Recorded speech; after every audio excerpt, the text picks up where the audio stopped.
आपकी तरफ चलते हैं। ज़फ़रुल जमील शेख साहब, आपसे के लिए सवाल था कि फ़ौजी कार्रवाइयाँ, इस पे लोग सवाल उठते हैं या पॉलिटिकल ओनरशिप नहीं है जिसकी वजह से ये फ़ौजी कार्रवाइयाँ हो रही हैं? क्योंकि एक दौर में हमने देखा कि जरदारी साहब ने कहा कि जनाब बलूचिस्तान जो है फ़ौज के हवाले करके आप साइड में होंगे, या तो वो वजूहात है कि अभी तक वो पॉलिटिकल ओनरशिप नहीं मिल सकी, मसले का हल होगा कैसे? देखें, ये geo economical and geo political problem है वहाँ, ठीक है ना। आप इकोनॉमिक्स वहाँ की सही कीजिए, एक चीज़। और जहाँ तक फ़ौज का ताल्लुक़ है, अब बलूचिस्तान उस नहज पे है कि बग़ैर फ़ौज के वो सबूत है, पूरा पाकिस्तानी इस नहज पे बग़ैर फ़ौज के अब हम नहीं चल सकते। हमें फ़ौज एक इंटेग्रल पार्ट है हमारी सियासत का भी, और अब होना भी चाहिए, हमेशा कहता हूँ मैं। लेकिन वहाँ थोड़ा सा फ़ौज को मार्जिन देना पड़ेगा, वहाँ के आम आवाम को तफरीक करनी पड़ेगी कि दहशतगर्द कौन है, एक आम बलूची कौन है, और उस दहशतगर्द जो है वो जो आपके ज़ेरे साया बैठे हुए हैं, वो जो सरदारान कहलाते हैं, उनका कितना किरदार है इसको दहशतगर्द बनाने में। सबसे पहले ये सारी चीज़ें एनालाइज करनी पड़ेंगी, तब आप किसी हल की तरफ चलेंगे। जो भाई ने कहा कि मिसिंग पर्सन के बारे में कि उस दौर कि आज के हर दौर में आ जाता है, सर बलूचिस्तान आज भी उतना ही रिमोट है जितना आज से 20 साल पहले अब हम कराची रिमोट। बिल्कुल, किसी भी शहर, मतलब पूरा बलूचिस्तान घूमा हुआ हूँ बड़ी रवानी के साथ, है ना। अब 90s की दहाई में अब आई ड्रोव ओवर 12,000 किलोमीटर्स, एक गांव से दूसरे गांव, दूसरे माशाल्लाह बड़ा, ठीक है ना। एक गांव से आप 10 किलोमीटर के रेडियस से बाहर जाइए, आपका मोबाइल नहीं होता, सिग्नल गायब हो चुके होते हैं। लेकिन फुटेजेस तो बन जाती हैं, इवन टुडे, मोबाइल के अंदर वीडियो तो बन जाती है। देखें, आपकी इस बात से मैं एग्री करता हूँ। जब गजा जैसे इलाके से वीडियोस आती हैं जहाँ पे बेशुमार बमबारियां हो रही, बमबारी हो रही है, हर चीज, वो एक अलग डिबेट है। मैं बोल रहा हूँ नंबर्स ऊपर नीचे हो सकता है, लेकिन ये कि बहरा मिसिंग पर्सन है। बड़ी इंटरनेशनल NGOs आके मुजाहरे यहाँ कर चुकी हैं, बाहर का लिख चुकी हैं, जिसका जवाब नहीं आया। मुझ पर कोई इल्ज़ाम लगता है तो मेरा फ़र्ज़ है उसका मैं जवाब दूँ, और जवाब नहीं देने का मतलब कि मैं एक्सेप्ट कर रहा हूँ। सर, इल्ज़ाम की इंटेंशन भी तो देखनी चाहिए ना। अब ये तो ये देखें, ये तो बड़ी आसान बात है ना, मुल्क दुश्मन लोगों के लिए बड़ी आसान बात है कि मिसिंग पर्सन के इशू को लेके फौज को बदनाम करें। सर मैं आपकी तरफ आती हूँ सलमान, लेकिन इतने तो बेवकूफ़ नहीं है फौजी या फौजी एजेंसियाँ कि वो इस सब चीज़ों के बावजूद जो इस तरह की चीज़ें करती हैं। अच्छा सर, हमारी आदत है कि हम मसले की नौयत को कहीं और लेके जाते हैं। जब हम प्रेस कॉन्फ्रेंस देख रहे होते हैं, या अभी मैं कमेटी का इजलास देख रही थी, क्या ये ठीक है? जब मैंने इनसे भी ये सवाल पूछा, आपकी तरफ भी लाती हूँ, ये क्रॉस बॉर्डर फाइनेंसिंग या टेररिज्म की बात की जाती है, और हम अगर बॉर्डर्स को चेक करें तो बलूचिस्तान की तरफ से आपको कितना लगता है कि हमारा असली दुश्मन किस हद तक इसमें इन्वॉल्व है? देखिए, फाइनेंस क्यों नहीं लगा, मिसाल के तौर पे मेरी अपनी सगी औलाद भी है अगर, और उसको मैं बिल्कुल स्क्वीज़ कर दूँ, ना उसको पॉकेट मनी दूँ, ना उसको खाने को अच्छा दूँ, तो पड़ोस में अगर आप रहती हैं, आपका दरवाज़ा खुला देखा, आपने उसको इशारा कर दिया, तो डेफिनेटली आपसे पैसे ले लेगा वो। तो आप अपने घर को सही कीजिए ना, वो फाइनेंस पे क्यों जा रहा है? वो 1000 मील दूर बॉर्डर है, वहाँ से उसको पैसे आ जाते हैं, वहाँ से ट्रेनों की भी ऐसा आ रहा है कि 50 अपने मरवाए तो 45 हमारे हाली ट्रेन जो फौजी हैं वो शहीद कर दिए उसने। मतलब ये मामूली केस नहीं है। पुलिस को ले गए थे उठा के, पुलिस के वो तो 18 अभी जो 42 लोग, हाँ, तो वो सब पुलिस फौजी भी तो हमारे गए बेचारे, वो तो बेचारे 22-25 तो फौजी टोटल मिला के 45 वहाँ की FC हो या लेवीज हो तो हाली ट्रेन है ना। देखिए सर, बेसिकली जब अनट्रेन लोग आपके 45 मार के जा रहे हैं, इट इज क्वाइट अलार्मिंग। जब हमारा एक जवान वहाँ पे एक मोर्चे के ऊपर बैठा होता है ना, तो वो बेसिकली वो चारों तरफ से एक्सपोज होता है, और ये आते हैं दुश्मन, ये छुप के वार करने वाले लोग हैं, छुप के वार करते हैं, और उसको जब तक उसके ऊपर वार नहीं होता उसको तो नहीं पता। मैं आपसे उसका सवाल मैं कर लेती हूँ। आपने कहा कि जनाब क्यों ले रहे हैं, वहाँ पे प्रॉब्लम्स हैं, और ठीक है, आप वो बॉर्डर से कहाँ से आ रहा है।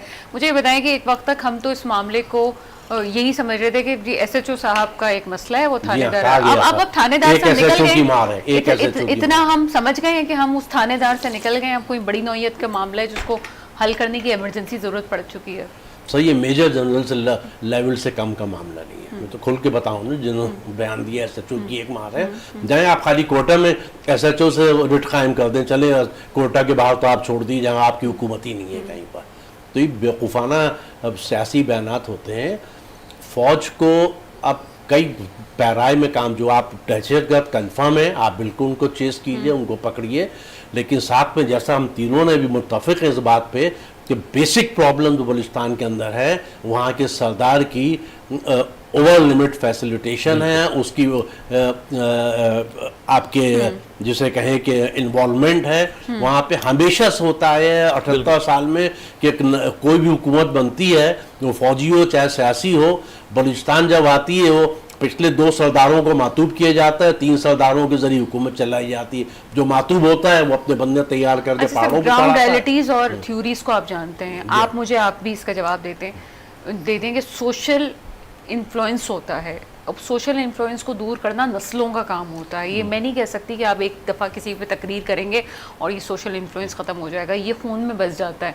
होता है आपको 50 साल में 25 सालों में तब्दीली नज़र आ जाती है कि लोग उसका बच्चा उसको फॉलो करना छोड़ा। आपको लगता है कि जो मामला आप कह रहे हैं ठीक हो जाएगा, वो वाकई ठीक हो जाएगा? देखिए ना, अब भी एक बात बिल्कुल इत्तेफाक करूँगा, पूरा बलूचिस्तान दहशत गर्द नहीं है। एजुकेशन भी वहाँ पे जा रही है, अब लोगों के अंदर अवेयरनेस आ रही है कि हमारे लिए क्या सच है क्या गलत है। सबसे पहले आपने वहाँ पे रोटी पहुँचानी है। नहीं, आप अभी सरदारों तक रहे हैं, आपने कहा सरदारों के मामले में हम मुत्तफ़िक़ हैं। हाँ, तो सरदारों को तुम पिछले प्रोग्राम में कहा था, उनसे आप रिक्वेस्ट कीजिए, उनको छोड़ देंगे सर? नहीं, अगर देखिए ना, यही हाल सिंध का है, वही वहाँ का है। अगर सिंध की भी एक आम आदमी को पता चल जाए कि अगर उसको खुदावंदा थाने जाना पड़ेगा तो एक आम जफर जबील आके उसको थाने से निकाल लाएगा, उसको बेगुनाह साबित करवा के वो कभी वो डेर के पीछे नहीं जाए। सरदार के वहाँ के लोग को पता चले कि अगर कल सरदार ने मुझे मेरे सर पे आया तो कोई तीसरी या ताकत है जो मेरे सरदार के अताब से छुड़ाएगी, वो सब देखिए सरदार के अगेंस्ट नॉमिनेशन दाखिल करेंगे और इलेक्शन लड़ेंगे। उसी तरह जैसे अब्दुल मजीद सिंधी ने 36 के 37 के इलेक्शन में सर शाहनवाज के अगेंस्ट लाड़काना से जाके फाइल की थी नॉमिनेशन, और सर शाहनवाज की जो है आपकी जमानत जब्त हो गई थी। ये तारीख है। लेकिन चूंकि उस वक्त प्रोटेक्शन था उन नौजवानों को, वहाँ पर बाकायदा काजिम की तरफ से प्रोटेक्शन दिया गया था, आप बेफिक्र से जाइए, वर्क कीजिए। और जाके वर्क किया, और जो था नौजवानों की छोटी सी पार्टी थी, नौजवानों को उससे रिप्रेजेंटेशन के बाद में became the president of Muslim league also. फिर अब्दुल मजीद सिंधी बहुत बड़ा काम। अभी अगर मैं कंक्लूजन पे सरदारों को सरदारों को फौज ही रोक सकती है। उनको साफ कहते हैं हम नहीं चाहते, वो हमारी तरह के भाई हैं, आप अच्छा खाक कमा चुके हैं, आपकी रेट अब सियासत पे कुछ भी नहीं है, आपकी कानून साजी में कोई रेट नहीं है। वो एक आम लड़का जो कॉलेज से पढ़ के निकलेगा वही यूसी का इलेक्शन लड़ेगा, वही एमएनए का लड़ेगा, वही एमपीए का, और आपका कोई बंदा उसको इन्फ्लुएंस नहीं करेगा। किसी इन्फ्लुएंस करने की कोशिश की या इलीगल किया गया तो हम आपको ट्रायल करें। एक दफा फौज हिम्मत करके कहते हैं, और फौज की कौन सी बड़ी बात है, जहाँ 500 दहशतगर्दों को मार रहे हैं, आप 50 सरदारोों के इंसान बना लिए, पूरा बलूचिस्तान सही हो जाएगा। और सरदारों के इन्फ्लुएंस के बगैर एक इलेक्शन करा दीजिए आप वहाँ पे, देखिए आम आवाम आएगी। प्लस 78 साल में आपने कौन सी वहाँ पे इंडस्ट्री लगाई, कौन सी आपने वहाँ पे लोगों के लिए रोजगार प्रोवाइड किया? सिक्योरिटी दीजिए, आपको लगाने की जरूरत नहीं, चले जाएंगे पाकिस्तान के दूसरे इलाकों से इंडस्ट्री लगाने वाले हो, और बहुत ही फर्टाइल लैंड है, सिर्फ मिनरल बेस्ड इंडस्ट्री इतनी लग जाएगी कि वो छोटी सी पॉपुलेशन। आज ही मैं नहीं समझता कि करोड़ से ऊपर की पॉपुलेशन पॉपुलेशन कम है, सिर्फ फासले हैं, उनको आपने सिक्योर बनाना है। फासलों वो भी फौज बना सकती है, उसको बगैर फासले सिक्योर नहीं हो सकते। पहले 5-10 साल आपको हेक्टिक काम करना पड़ेगा, फासलों पर भी, रास्तों पर भी, सरदारों को भी प्यार मोहब्बत से कहना पड़ेगा, आपका क्लियर कहना पड़ेगा कि आपका सियासत से अब कोई ताल्लुक नहीं, सियासत एक आम बलूची करेगा यहाँ पे, या जो भी बलूचिस्तान में रह रहा पठान है, 1666 से पठान रह रहे हैं, अचगजई कबीला उस जमाने, बल्कि खानफ खल्लाद जो 1666 में गालिबन 7 ज़बानें बोली जा रही है, बहुत अचगजई थे, देवर बेसिकली अचगजई। तो